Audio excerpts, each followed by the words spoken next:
Good morning, students. In today's class, we shall discuss about the liquefaction of gas. It is a very advanced topic in state of matter, where we will talk about the transition of one state to another state. And till now, we have discussed about the gaseous state. In this topic, we will discuss about the conversion or change of gaseous state into liquid state. हम बात करेंगे कि कैसे हम gaseous state में कोई substance है और उसको हम कन्वर्ट कर दें किसमें, लिक्विड स्टेट में। तो देखिए, जब हम गैस से लिक्विड में जाना चाहते हैं तो सबसे पहले हम बात करेंगे उनकी नेचर की।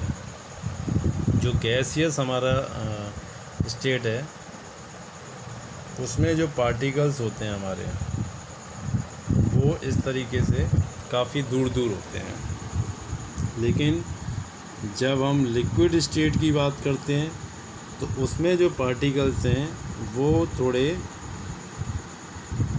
क्लोज होते हैं।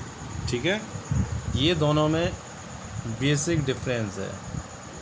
तो हमें क्या करना है कि गैसियस स्टेट से और किस में जाना है, लिक्विड स्टेट में जाना है।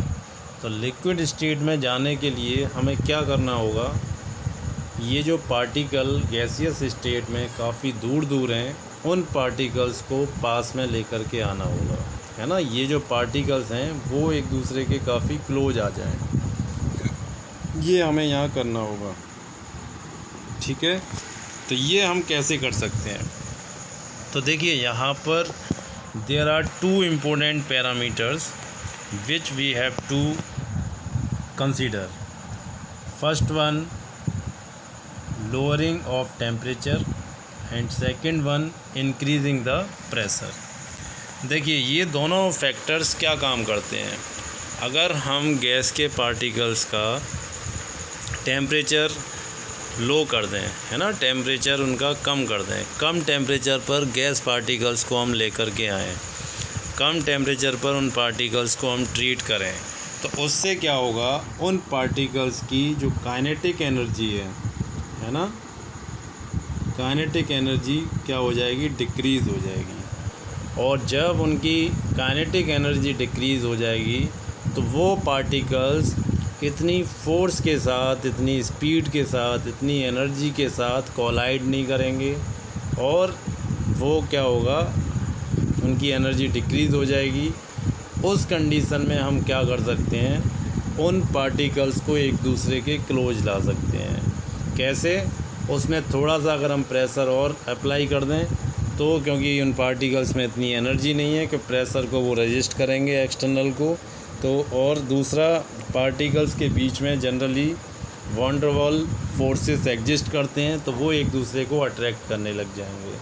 ठीक है, तो टेम्परेचर लोअर करने से क्या होता है, उनकी एनर्जी डिक्रीज़ हो जाती है और उनके बीच में जो वैन डर वाल फोर्सेस होते हैं वो इफ़ेक्टिव होने लगते हैं।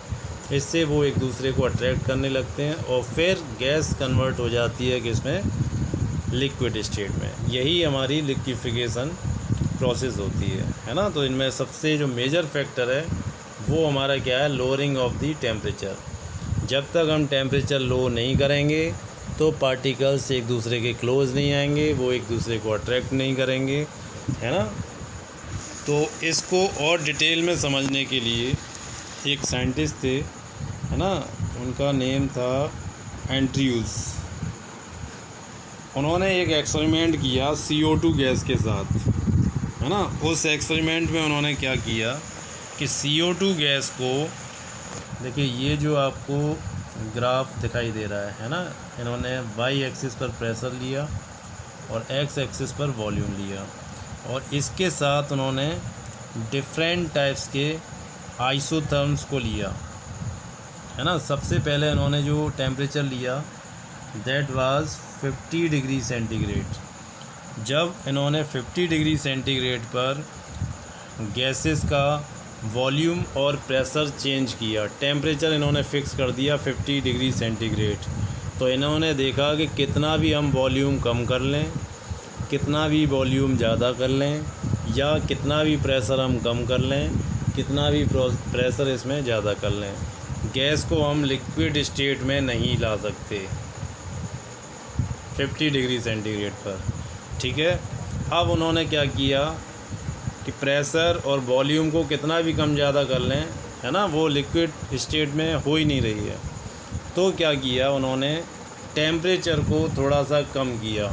अब उन्होंने टेम्परेचर कितना कर दिया, 50 से लेकर के 31.1 डिग्री सेंटीग्रेड तक ले आए, है ना। 50 से नीचे उन्होंने कई सारे एक्सपेरिमेंट किए, 48 डिग्री लेकर के आए, 45 लाए, 40 लेकर के आए, है ना। उसके बाद 39 लेकर के आए, 35 लाए, 32 लेकर के आए, लेकिन सभी कंडीशंस पर जो रिजल्ट था वो सेम था। क्या कि गैस को लिक्विड में कन्वर्ट नहीं कर सकते। कौन सी गैस को, CO2 गैस को।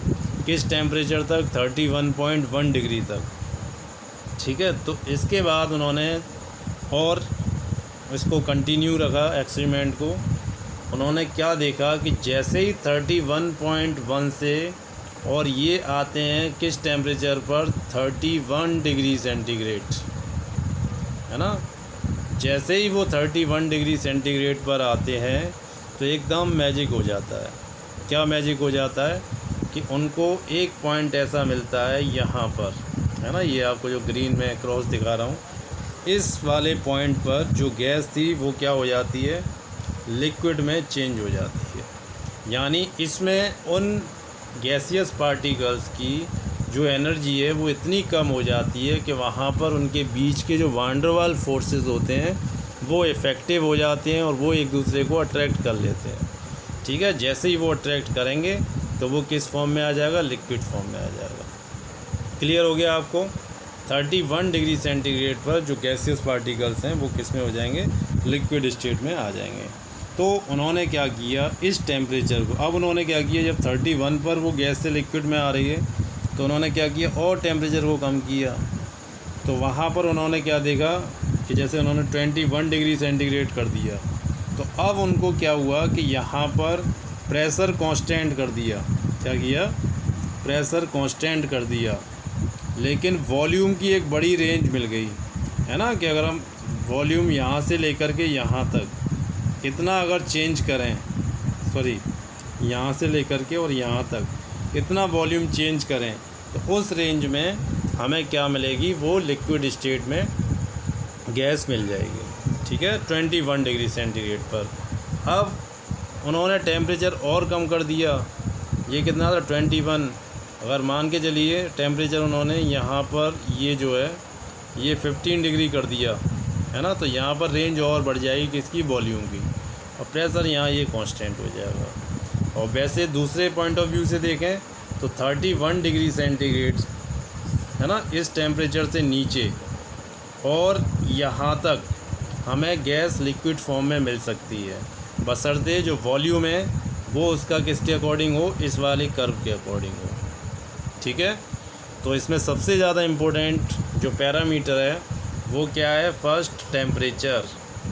जब तक टेम्परेचर इतना कम नहीं हो जाएगा कि गैस के पार्टिकल्स को हम वॉन डर वाल फोर्स के जो अट्रैक्शन फोर्स है उसकी रेंज में नहीं ला पाएंगे, तब तक हम उसको गैस से लिक्विड में चेंज नहीं कर सकते।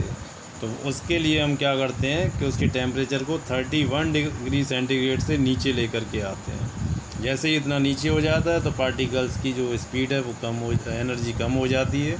जब वो जैसे ही कम होती है तो वॉन डर वाल फोर्स वहाँ पर क्या हो जाते हैं, इफ़ेक्टिवली वर्क करने लग जाते हैं। फिर हम क्या कर सकते हैं, उसके बाद फिर हमारा सेकंड पैरामीटर है, हम प्रेशर या वॉल्यूम, है ना, प्रेशर और वॉल्यूम ये दोनों एक दूसरे के इन्वर्सली प्रोपोर्शनल होते हैं, है ना, बॉयल्स के लॉ के अकॉर्डिंग।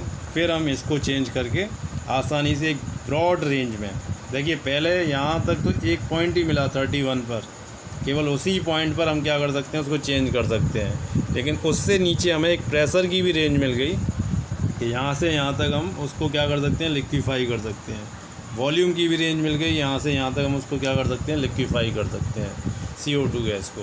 ठीक है, क्योंकि देखिए जब मान के चलिए कि कोई हमारा ऐसा पर्सन है ना, जो किसी की बात नहीं सुन रहा है ना, तो हमें क्या करना पड़ता है, सबसे पहले उसकी जो की पॉइंट होता है ना, उस पर हमें वर्क करना पड़ता है। जैसे अगर कोई पैसे में बहुत पावरफुल है तो हमें क्या करना होता है कि उसके पैसे को खर्च करवा दो, है ना, तो वो फिर आपकी बात सुनने लग जाएगा।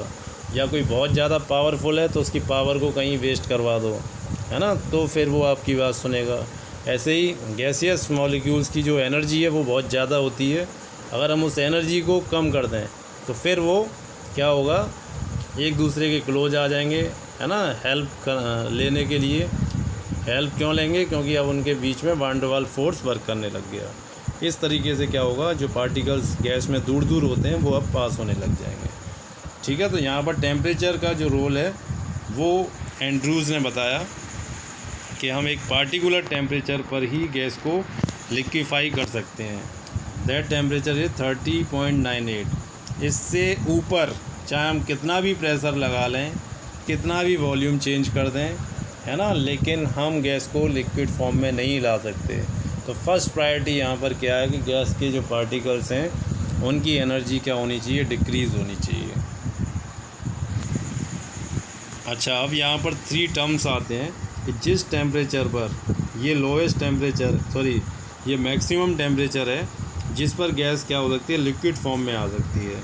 इसको हम बोलते हैं critical temperature, TC, critical temperature. ठीक है, और इस पे जो वॉल्यूम होगा that volume is called critical volume, और जो इस पर प्रेशर होगा दैट इज़ क्रिटिकल प्रेशर।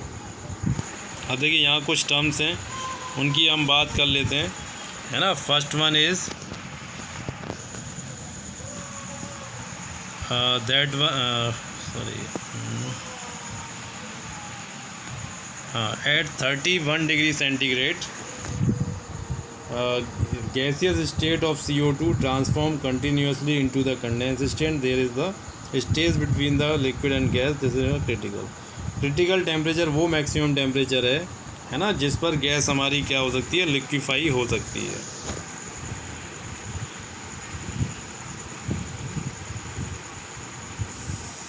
और इसमें देखिए, a gas below the critical temperature can be liquefied by applying pressure is called the vapour of the substance.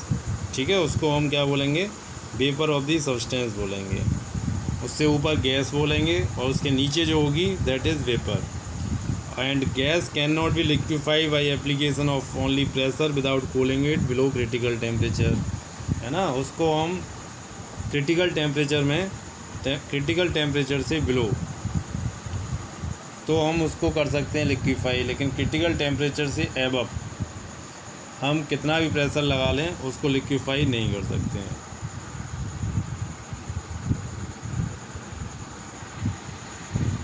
अच्छा, इसमें एक और ये पॉइंट है, क्रिटिकल टेम्परेचर पर जो डेंसिटी ऑफ वेपर फेज होती है that is equal to the density of the liquid phase.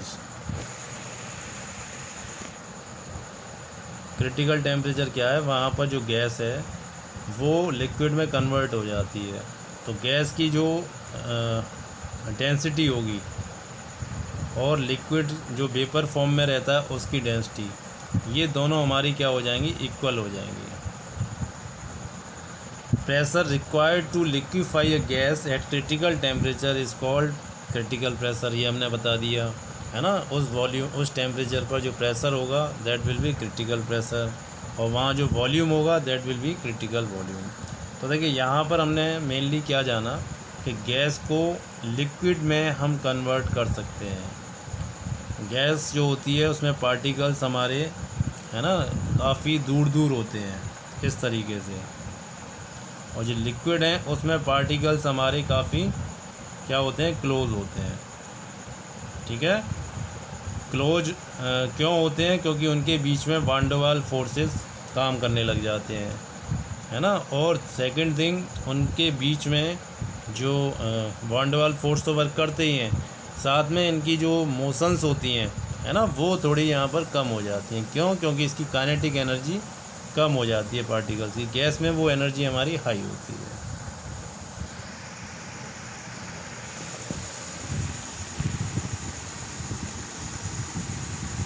देखिए अभी हमने इससे पहले जो स्टडी किया वो क्या था, गैस को हम कैसे लिक्विड में कन्वर्ट कर सकते हैं। अच्छा, थोड़ा सा इसमें आपका इंट्रोडक्टरी दिया हुआ है लिक्विड स्टेट का, ज़्यादा डिटेल में आपका नहीं दिया हुआ है। लिक्विड स्टेट की अगर हम बात करें तो लिक्विड में जो पार्टिकल्स होते हैं काफ़ी क्लोज होते हैं। Intermolecular force of attraction gas के कंपैरिजन में थोड़े हाई होते हैं। इनमें वॉल्यूम तो डेफिनेट होता है लेकिन शेप डेफिनेट नहीं होती। जैसे हम वाटर है उसको ग्लास में रखेंगे तो वो ग्लास की शेप ले लेगा, मग में रखेंगे मग की शेप ले लेगा, और उसको ग्राउंड में डाल देंगे तो वो पूरा स्प्रेड होने लग जाएगा, ठीक है। और molecules are in constant random motion, उसमें देखिए जो मोशन होती हैं सभी टाइप्स की मोशन पॉसिबल हैं उसमें, है ना, ट्रांसलेशनल, रोटेशनल, और थर्ड वन कौन सी होती है, वाइब्रेशनल, सभी उसमें मोशंस पॉसिबल हैं। लेकिन जो गैसियस में होती हैं उसके कंपैरिजन में इसकी जो मोशंस हैं 2000 लेस। और average kinetic energy of molecule is proportional to the temperature, जैसे हमारा गैस के लिए होता है वही यहाँ पर भी फॉलो होता है। अब देखिए एक टर्म आ गया यहाँ पर, वेपर प्रेशर।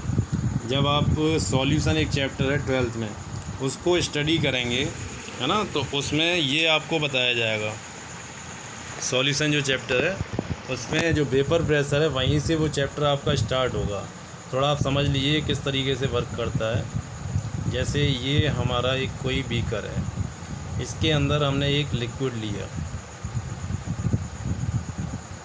है ना, और ये लिक्विड क्या करता है, मान के चलिए हमने किस पे लिया, रूम टेम्परेचर पर, at room temperature. Room temperature कितना होता है, 25 डिग्री सेंटीग्रेड। तो ये क्या करेगा, अपनी कुछ वेपर्स बनाएगा, है ना। देखिए एक्चुअल में क्या होता है, for each and every temperature there is a random motion between the particles of vapor and gas, and what happen, the particles move from the liquid state into the gaseous state, and gaseous particles also comes into the liquid state by losing its energy, है ना। तो देखिए यहाँ पर क्या हुआ है, जो हमारे गैस के पार्टिकल्स हैं वो कहाँ जा रहे हैं, वेपर फॉर्म में जा रहे हैं जिसकी एनर्जी ज़्यादा है ना, और जो पार्टिकल्स यहाँ से अपनी एनर्जी खो रहे हैं तो वो वापस क्या हो रहे हैं, इसके अंदर एंटर कर रहे हैं, किसमें, लिक्विड के अंदर। तो यहाँ पर देखिए एक प्रोसेस चल रही है, जो हमारी लिक्विड है, लिक्विड किस में जा रहा है, गैसियस स्टेट में जा रहा है, और गैसियस पार्टिकल्स एनर्जी को लॉस करके किस में आ रहे हैं, हमारे लिक्विड स्टेट में आ रहे हैं। तो जब ये प्रोसेस चलती है लिक्विड का गैस में कन्वर्जन, दैट इज़ वेपराइजेशन, और जो गैस है वो लिक्विड में चेंज हो रही है, that is condensation. Her temperature पर ये प्रोसेस चलती रहती है। टेम्परेचर अगर हाई होगा तो लिक्विड तेज़ी के साथ गैस में कन्वर्ट होगा, और गैस के पार्टिकल जैसे जैसे एनर्जी लॉस करेंगे वो लिक्विड में चेंज होते रहेंगे, ठीक है। अब मान के चलिए हमने रूम टेम्परेचर की बात की, है ना। रूम टेम्परेचर पर ये प्रोसेस चल रही है कि लिक्विड के पार्टिकल्स गैस में जा रहे हैं और गैस के पार्टिकल्स वापस लिक्विड में आ रहे हैं। अब एक टाइम ऐसा आएगा कि उस समय पर जो ये पार्टिकल्स हैं उनके बीच में क्या हो जाएगा, इक्विलिब्रियम आ जाएगा। इक्विलिब्रियम वो स्टेट होती है ना, जिसमें जितने पार्टिकल्स लिक्विड में चेंज होंगे उतने ही पार्टिकल्स वापस गैस में कन्वर्ट हो जाएंगे, या जितने पार्टिकल्स वेपर में कन्वर्ट हो रहे हैं उतने ही पार्टिकल्स वापस हमारे लिक्विड में चेंज हो जाएंगे, ठीक है। उसको हम क्या बोलते हैं, इक्विलिब्रियम में।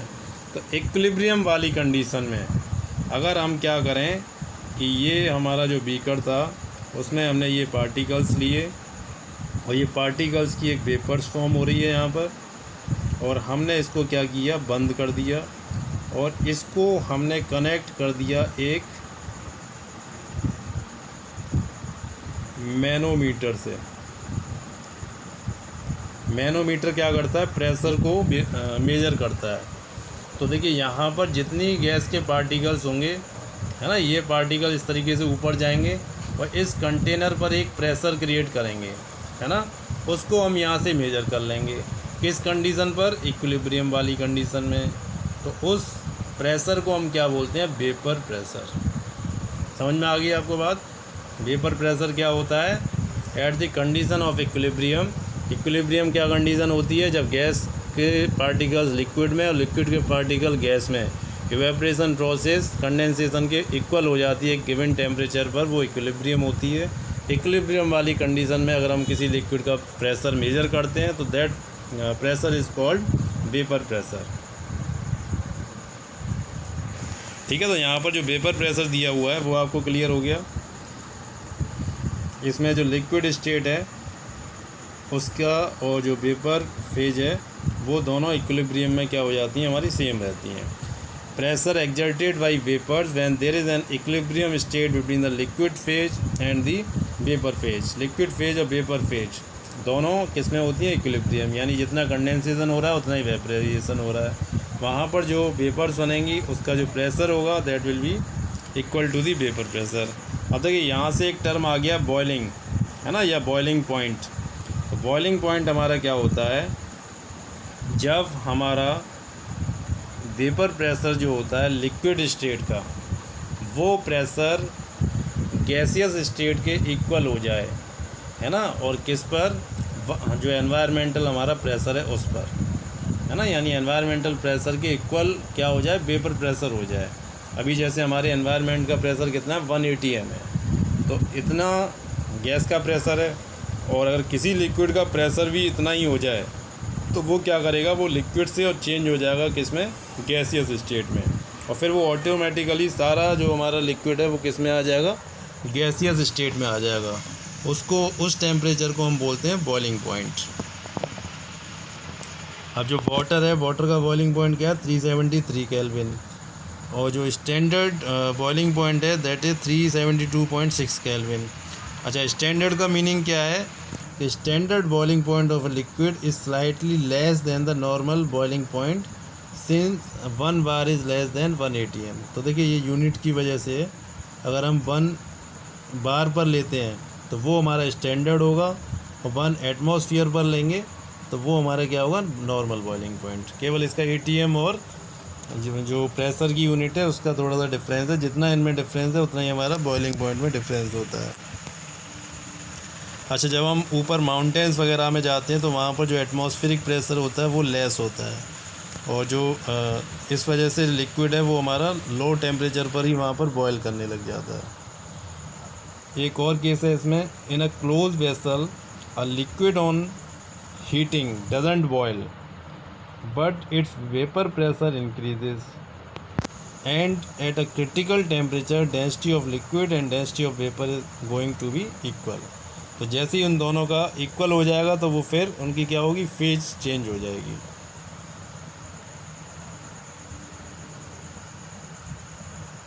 अच्छा, इसमें दो प्रॉपर्टीज़ और आती हैं लिक्विड की। एक प्रॉपर्टी है हमारी सरफेस टेंशन, और दूसरी प्रॉपर्टी है हमारी विस्कोसिटी। तो देखिए सरफेस टेंशन की हम बात करें तो सरफेस टेंशन एक्चुअल में क्या होता है? हमारा कोई ये लिक्विड है,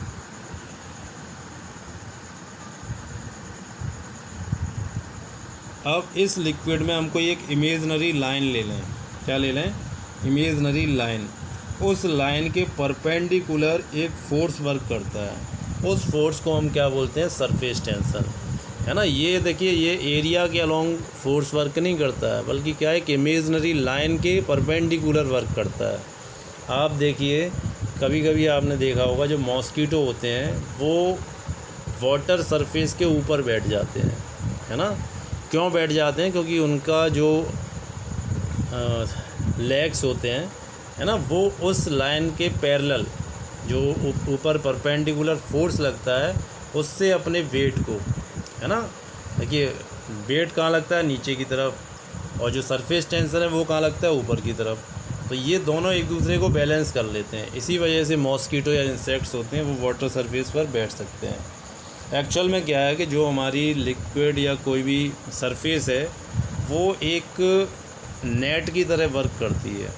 नेट मतलब एक फैला हुआ जो जाल होता है ना, जैसे कोई ऊपर से नीचे जंप करता है तो उसको बचाने के लिए हम क्या करते हैं? नीचे एक नेट लगा देते हैं, है ना, और वो उसके ऊपर जब जम करता है तो वो क्या बच जाता है। क्यों? क्योंकि जो नेट होता है वो फ्लेक्सिबल होता है। बिल्कुल इसी तरीके से जो हमारी लिक्विड सरफेस है ना, वो भी सेम मैनर में वर्क करती है। अगर आप देखेंगे कि जो लिक्विड स्टेट है, तो लिक्विड स्टेट में क्या होता है कि अगर हम जैसे घर में वो होता है स्टार्च, अगर स्टार्च का एक डेंस हम वो बना लें सॉल्यूशन, समझना इसको, बहुत इंपॉर्टेंट बात बता रहा हूँ मैं। ये एक हमने बीकर लिया और उसके अंदर स्टार्च ऐड कर दिया और स्टार्च की कंसंट्रेशन हाई है वाटर में, स्टार्च को है ना डेंसली हमने क्या कर दिया, उसकी हाई डेंसिटी उसके अंदर डिज़ोल्व कर दी। तो क्या होता है, अगर आप चाहें तो उसके ऊपर से है ना स्टेपिंग कर सकते हैं आप, पैदल उसके ऊपर चल सकते हैं, उसके ऊपर आप रन कर सकते हैं और आप उसमें क्या है सिंक नहीं होंगे। क्यों? क्योंकि यहाँ पर जो उसका सरफेस टेंशन होता है वो क्या होता है, इंक्रीज़ हो जाता है। ठीक है, और सरफेस टेंशन की जो यूनिट है दैट इज़ kg पर सेकंड इनवर्स या न्यूटन पर सेकंड। न्यूटन फोर्स की यूनिट है और जो मीटर है दैट इज़ फॉर लेंथ। अच्छा, ये किसमें पॉइंट्स है कि surface tension decreases with increase of temperature. देखिए कोई भी लिक्विड है, अगर हम उसका टेम्परेचर बढ़ा देंगे तो क्या होगा, उनके पार्टिकल्स की जो काइनेटिक एनर्जी होगी वो इंक्रीज़ हो जाएगी, उनमें रैंडम मोशन बढ़ जाएगा, तो जो फोर्स यूनिफॉर्मली वर्क करता है वो डिस्टर्ब हो जाएगा, है ना। इस वजह से जो सरफेस टेंशन है उसकी वैल्यू क्या होगी, कम हो जाएगी। At critical temperature surface tension become zero because meniscus between liquid and vapours disappear. क्योंकि देखिए क्रिटिकल टेम्परेचर पर क्या है कि लिक्विड की जो डेंसिटी है या वेपर्स हैं वो गैस की जो वेपर्स हैं डेंसिटी है उसके इक्वल हो जाती है, वहाँ दोनों में कोई डिफरेंस ही नहीं रह जाता। तो वहाँ पर जो सरफेस टेंशन है वो प्रॉपर्टी जीरो हो जाएगी, है ना। क्योंकि अब उस कंडीशन में हम उसको गैस कहें या लिक्विड कहें, वो एक तरीके से क्या है कि एक ट्रांजिशन फेज होती है, वहाँ पर लिक्विड और गैसियस दोनों को एग्जिस्ट करते हैं। तो ये हमारा सरफेस टेंशन के बारे में हो गया। सेकंड जो प्रॉपर्टी है दैट इज़ विस्कोसिटी। विस्कस का मीनिंग अगर हम हिंदी में बात करें तो मोर डेंस, जो गाढ़ापन होता है ना, उससे हम बात करते हैं। जैसे अगर हम वाटर और दूसरा देसी घी ले लें और आपका हनी ले लें, तो आप देखेंगे हनी की जो विस्कोसिटी है वो बहुत हाई होती है ना। जो टेंडेंसी ऑफ फ्लो, क्या बोलेंगे, टेंडेंसी ऑफ फ्लो, जो आसानी से फ़्लो कर जाए उसकी विस्कोसिटी क्या होगी, कम होगी, और जो मतलब आसानी से फ़्लो ना करे उसकी विस्कोसिटी सबसे ज़्यादा होगी। तो इसको हम डिफ़ाइन करते हैं, it is a strong intermolecular force between the molecules of successive layer of liquid holding them together so resistance to the flow, है ना। ये देखिए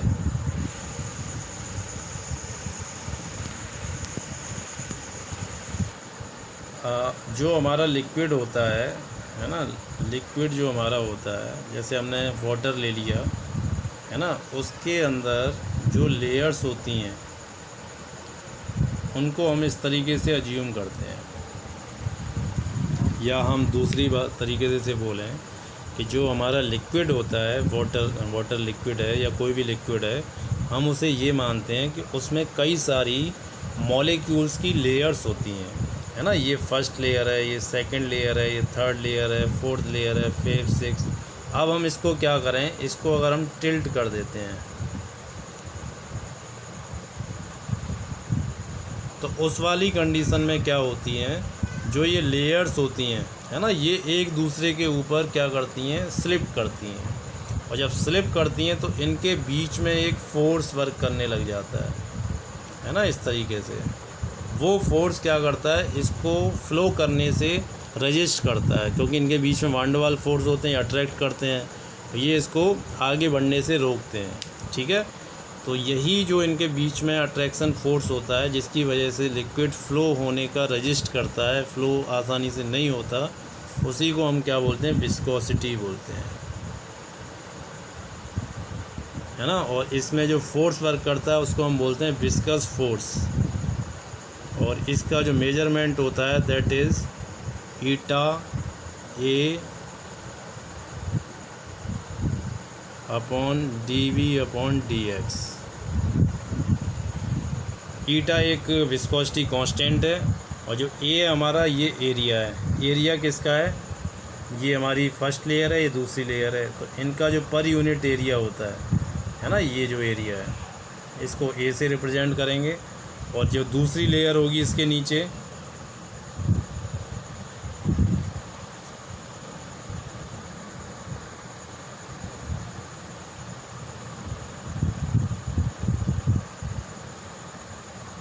देखिए ये फर्स्ट लेयर है हमारी और ये सेकंड लेयर है।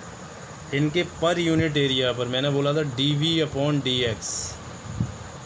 जब ये लेयर आगे की तरफ मूव करेगी तो ये वाली लेयर इसको क्या करेगी, पीछे की तरफ इसको रोकने की कोशिश करेगी, है ना। तो पर यूनिट जो इसकी स्पीड होगी और इसके रेस्पेक्ट में ये डिस्टेंस है डी एक्स, ये एक्स है और ये इसकी वेलोसिटी है वी। जितनी स्पीड से आगे जाएगा और पर यूनिट जो लेंथ है उस पर जो हमारा फोर्स वर्क करता है that is D V upon D X. इसको हम वेलोसिटी ग्रेडियंट भी बोलते हैं। क्या बोलते हैं? Velocity gradient. तो हमारा जो फोर्स है that is F equal to minus eta A upon D V upon D X. ये दो लेयर्स जो होती हैं, है ना, जिसके बीच में ये फोर्स वर्क कर रहा है उसका एरिया है, और ये उसकी जो स्पीड है ना, लेयर्स की कितनी स्पीड से हम उसको फ्लो करा रहे हैं वो स्पीड है, और उनके जो एरिया ऑफ कांटेक्ट होते हैं दैट इज़ डी एक्स।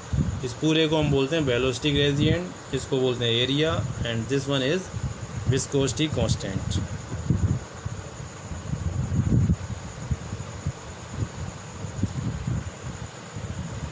इसका जो यूनिट है हमारा विस्कोसिटी का that is newton metre inverse square second, या पास्कल में भी हम इसको रिप्रेजेंट करते हैं, क्योंकि ये भी एक फोर्स है हमारा। और विस्कोसिटी कोफिशिएंट जो हमने बताया दैट इज़ ईटा। अच्छा, viscosity increases liquids flow slowly. मैंने बोला विस्कोसिटी जिसकी ज़्यादा होगी वो स्लो क्या करेगा, फ्लो करेगा। जैसे हनी है, हनी की विस्कोसिटी बहुत हाई होती है तो वो हमारा स्लो करेगा। वाटर की विस्कोसिटी कम होती है, वो तेज़ी से फ्लो करेगा। अब विस्कोसिटी का रीजन क्या है? मैंने बताया था कि दो लेयर्स हैं, उनके बीच में क्या होता है, इंटरेक्शन होता है ना। इंटरेक्शन क्यों होता है? Due to hydrogen bond and van der Waals force. मैंने बताया जहाँ पर कोई भी फोर्स नहीं है वहाँ पर कौन सा फोर्स वर्क करेगा? Van der Waals force work करेगा। ये इंडिविजुअली तो बहुत वीक होते हैं, लेकिन जब मिलियंस ऑफ मॉलिक्यूल्स कांटेक्ट में होते हैं तो इनका एक्सटेंट बढ़ जाता है। ठीक है, ये बिल्कुल वैसा ही है जैसे आप अगर एक स्टिक को ब्रेक करेंगे आसानी से ब्रेक कर देंगे, लेकिन अगर उसका लॉट आपसे बोला जाए कि इसको ब्रेक करिए तो आप नहीं ब्रेक कर पाएंगे। ठीक है, गिलास भी हमारा क्या है, एक लिक्विड है, विस्कस लिक्विड है, लेकिन इसकी डेंसिटी सबसे ज़्यादा है और ये हाईली डेंस होता है ना। गिलास एक अमॉर्फस सॉलिड होता है।